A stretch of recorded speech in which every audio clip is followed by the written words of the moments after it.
Mike and Dave rolling, boots on the ground. Big Rooster Media making their rounds. Tackling water wars, rights in a bind. Speaking the truth, leaving no one behind. Whoa, raise your glasses high tonight. Talking water, talking rights. Keeping it tight. Food reviews and What's up, Klamath Falls? This is Mike. Hey, what's up, Klamath Falls? This is Dave. How you guys doing? Hope you're having a good week so far. And anyway, I'm going to start out on an upbeat one today. Wow, I do have to say the weather has been pretty okay lately. I'm not for the cool mornings, but still short weather. Yeah, Not bad. well, I don't mind the cool mornings because it is still short weather. And, well, I like, I live in a meat locker. I like the house to be about. Yes, you do. So Yes, you do. I like the especially the cold nights. Got the windows open and a fan on, a nice breeze. It's you could hang half a beef in there and it wouldn't go bad. So Well, your beer on your side table is just as cool in the morning, is it? No. not these days. Oh well, All right, anyway. I'm on the wagon, man. So Bill says to go. So, all right. Sorry. No, I just want to. I want to start off with giving a shout out to the new operators at Eternal Hills. I think they are doing a great job up there. The place looks good.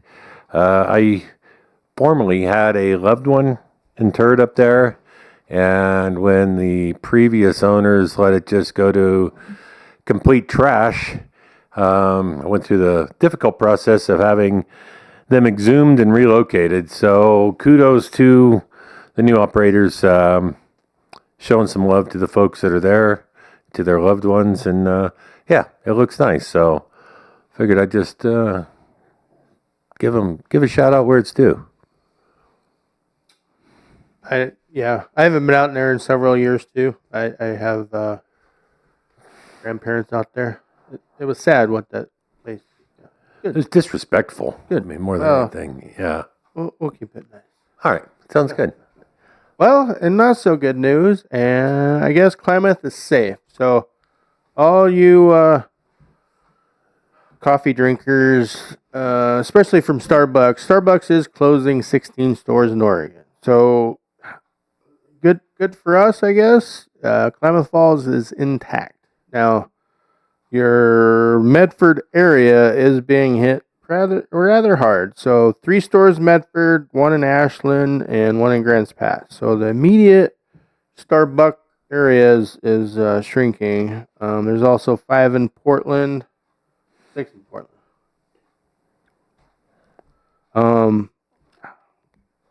I don't know why didn't they give a reason, but I mean we have options. Starbucks is not your only one. Of course, Dutch Bros, Oregon Original, Human Bean.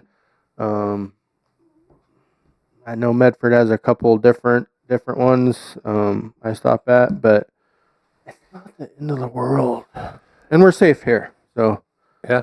no rumors, no nothing. It's just not happening in Klamath. Nice. I guess I'm a Dutch Bros and Human Being guy. I still haven't. Well, you mentioned the other one. I still need to get down and try the guy downtown that's making some really, from what I understand, some really good coffee.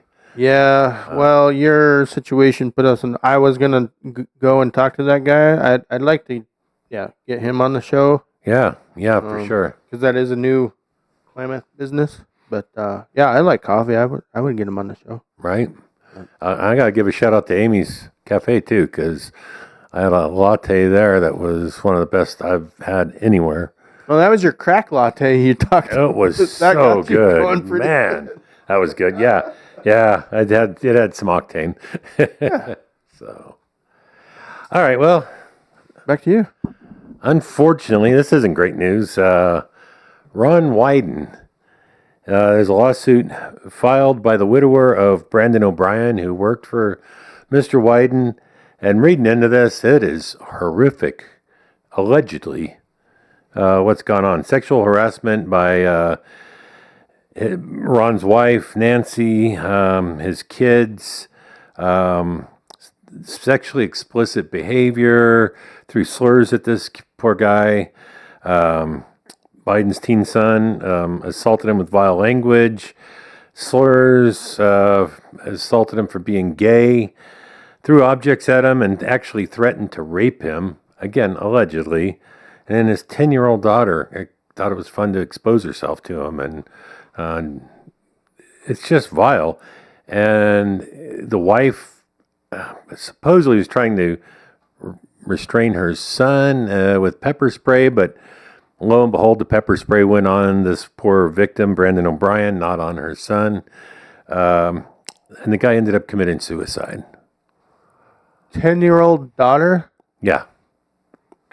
And their response was to accuse him of stealing and threaten him with a lawsuit. And apparently that was enough to put him over the edge. So I don't care what your orientation is. You have a right to be who you are. And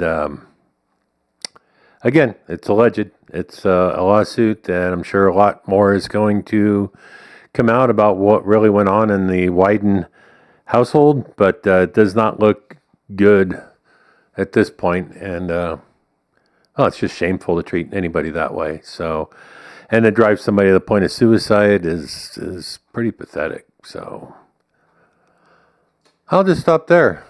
Well, and just to add to the Wyden, whatever, so that would be state level. He's also trying to spread his what is that, smoke and mirrors or whatever. So he's now trying to get, I guess this would be federal level.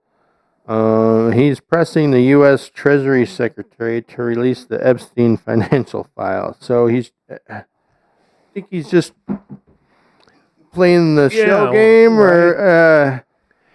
Well, I mean, they're all trying to do that, and they're all pointing to our president. And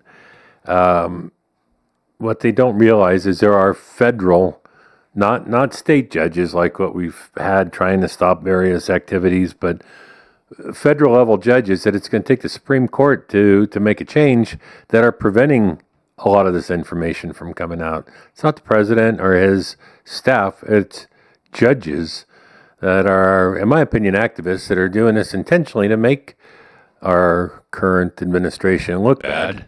Because they know people want to see that, but they're not legally allowed to at this point. So if you watch the interrogation, as I'd like to put it, of our FBI director this past week, that's basically, he was just beside himself trying to explain to these people that only have an agenda on their minds and not an open ear to what's really going on, that until a judge gives him the authority to release the information, he's already released all he can. So if you really want to know what's going on in politics, I know it's boring sometimes, but, C-SPAN or any of these where you can see these hearings where these government officials are called in before Congress, you actually get to learn a lot about what's really going on in the country, not just relying on the vitriol coming from the various sides of the parties. So, yeah. But anyway, not a very good look for the Wyden family, especially somebody supposed to be a proponent for the LGBTQ plus community, to actually torment a staffer to suicide over that exact thing is really not a good look. So, and again, it's all alleged. There is a lawsuit filed. We'll see where it goes, but does not bode well. All right, Sarah, over to you. Yeah, all right. So, yeah, I guess my alma mater. So, OIT is in the news. They've got the attention of U.S. News and World Report. They are actually, they've got some stuff. So, they are the number 4th school in the regional West Division for colleges. They are number 2 in the top public schools. They are number 9 in the best value. They have a lot. 46th in the engineering program. Number 2 best colleges for the veterans. So, and that's kind of why I picked that local. But they always They offer a lot of diversity, from nursing to engineering to computers. They're a good school, I have to say. Put me where I'm at now. Right here. Right? Yeah, doing podcasting. Yeah, content creator. Good job. It has helped me in my job. Not disclosing that, but yeah, they are a good school, and I do have to agree. It is bang for your dollar. I'll put it that way. Yeah. Yeah, no, I'm proud to have OIT in town. I think they offer a lot of really good things. So, back to me, sir? Sure. All right, well, our state is being sued by the federal government, primarily due to the fact that Tobias Reed, our, Secretary of State of Oregon, is refusing to turn over voting records, which it's not picking on us. It's a law that states have to maintain these records, and they are susceptible to investigation, or just if the federal government wants to see the voter records, they have every right to do that. And it's not specific to they're picking on Oregon. It's just if they suspect something has gone astray, or maybe they just want to verify them, but they want to see them. And Tobias Reed, if you don't have anything to hide, why are you hiding it? Is the way I look at it. So, but he's refusing to turn them over. So it's now gone to the point where it's a lawsuit by the federal government against the state of Oregon to try to secure those records for review. Well, and I think that's becoming more of an issue, and it's opening up. We have more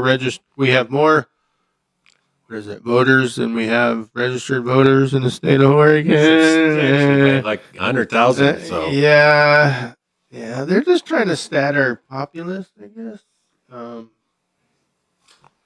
And I guess that's what we get for the mail-in ballots too. I mean, it is easier. No, I don't know. It's such a. I am still yet to find out why it is racist, sexist, bigoted, or whatever to just require voter ID and in-person voting. Now there might be some folks with extenuating circumstances, and I'm sure there's a workaround for that. But just to lay a blanket over everything and say, no, they're not going to give you a polling place. You just have to vote by mail and send it in. I see fault in that. It's way too easy to have fraud. Yeah, so I was listening to a thing that even if you do vote in person, all the tablets or computer versions of the voting in person, they're actually not so good themselves because they can manipulate those two. It's just a game anymore. Remember the good old days of dimpled chads and dangling chads? Who was that? I forget what election. It was George. Is this like a Scantron test? You go into the voting booth and you punch. Punch a hole in the paper, and even though there was a dimple or it was poked part way through, it was a dangling chad if like the paper was still attached on one side, and it was just a dimpled chad if you didn't poke a hole all the way through it, even though it was pretty clear who your vote was for, because no other holes were dimpled or dangling or, anything to work the system as far as I'm concerned. It's really getting sad. It is. But anyway, I only got food left, so I don't know if you want to double down now. I'm going to double down now on another. So our governor's raising taxes. Yeah, we've already covered that on this show. In case you want to know where some of our money goes and why they feel the need to raise taxes, I'm going to share a little of that with you. The PERS pension plan is unfunded by $28 billion with a B. That leaves each household in Oregon with an extended bill of $17,500 per household. And somehow taxes, more is coming, I'm telling you, to cover this funding. Because And what was this? PERS? yeah, public employee retirement deal. So they offer all this stuff, which is awesome if they can fund it, but don't offer a product you can't fund. But it gets, I mean, I can't say it gets better.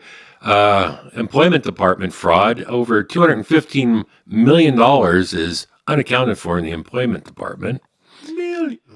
Medicaid double payments, $445 million from the Oregon Health Authority over the last 3 years was spent on double payments to people. So that's $278 per household. The Cover Oregon website, Governor Kitzhaber's baby, his team spent $305 million on a website that enrolled 0 people. That's $191 per household. That's bang for your dollar. Yeah. Accounting errors. Get this one. $2.9 billion missing in 2023 alone.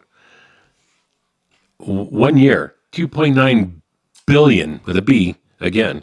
That's $1,813 per household. If you're writing this all down, I mean, you can tally up how much it's going to cost. Yeah.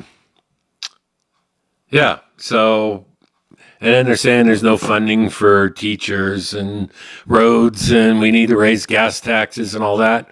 Well, maybe if billions and billions of dollars weren't being wasted, lost, stolen, unaccounted for, no wonder they don't want to turn their voter registration logs loose or voter logs loose, because I don't know that they'd continue to keep office if the truth really came out. But there you go. Billions of dollars out of our pockets wasted by the state. Well, that's never ending, too. I mean, you can go to chip sealing roads instead of actual laying down new asphalt. Afford to do the asphalt because, yeah, they got to double pay Medicare or whatever. So anyway, that's I know it's not local, but it affects all of us. It's coming out of our pockets. Oh, yeah. And it affects our environment, what we get from the state. Like Dave said, for road maintenance and any other state-funded projects in the area, it affects all of us. So just trying to make you guys aware of that. All right. You got food on there, so that ought to brighten the mood a little bit, right? Oh, I hope so. All right, yeah. well, let's go with the food. I don't have a restaurant per se this week, but so I've been eating a lot of meat. We're on the carnivore diet. I have to say, it's been going okay, but so yeah, El Torito Supermarket, 2207 Washburn, where they're located. It's the old skate land for us old heads, but they have a good selection. So from their hot deli to their meat department, there's also a lot of, grocery goods you don't see at the regular supermarkets. We've had their carne asada and then their pastor meat. And if you're looking to make menudo or anything like that, they do have the little bit wild stuff, I guess. Try it. I'll keep it PG. But yeah, they have their authentic Mexican meats. If you're looking for that, your grandma's menudo, recipe or something like that, go check out El Torito. I have not had the funky stuff, but I don't normally go down that road. But their regular, I do have to say, their carne asada and their pastor is excelente. So a little side story on that place. I being a former, not proud of it, but former Californian. Years ago, there's several restaurants, I don't know if they're still there or not, called El Torito. And great margaritas, great Mexican food. So when we saw that store up here, wife and I decided to go there for dinner one night. You're not gonna eat. Yeah, it didn't work out so well, but yeah, they do have, like you say, a wide variety. I've actually gone there looking for some stuff for an Unbalanced episode one time. So Oh, shocker! Yeah. Well, okay. so they were fresh out of bull colon. So all right, and well, I guess Coming up, I guess. yeah, we got some upcoming stuff. So we have an upcoming spotlight episode with Christy Gourlette. She will be in studio, and let me see, tomorrow, as you see this, she will be in studio, and so that episode will probably air the following week, but gonna sit down with us, talk about what's going on with her mom's estate, and where she's at to date on that. So she's got a lot to talk about. Looking forward to hearing more about that. And then I was invited to be a part of the Chamber of Commerce's video productions. They put out a little informative video weekly, and Heather Harder over at the Chamber of Commerce invited us. However, scheduling wise, Dave's not going to be able to make it. They do it like midday, and he has to work. I don't. So sorry, Dave. But I'm going to sit down with Heather and do an interview, and then in turn, a few weeks later, we'll have her on this show. They record out a ways, though, so I'm not sure when that episode for the Chamber is going to air, but the episode with her should be out by before the end of October. So looking forward to that also. October's busy, yeah, because Christy. Technically, that's Here, October 1st, yeah. And then, so we got stuff going on. And we've got a few other guests that we're working on getting in here. So soon, we got more content coming your way. How's that? But I do have to give a shout out, and I will do it in person to her. But Christy has been loyal to our channel as I guess I'll call it an exclusive. She is straight out told other networks that have reached out after the fact. She's told them no, so I do owe her person to person, but I thank her for that. That's solid. Very appreciated. Yeah. And the only other network is KATU in Portland that she's talked to. Other than that, she keeps it exclusive with us, and that's very cool. Thank you, Christy. Yeah. And we'll look forward to seeing you. And on that note, I think we're wrapped up. You guys have a great week, and we will catch up with you again next Tuesday. Thanks a lot. See you guys.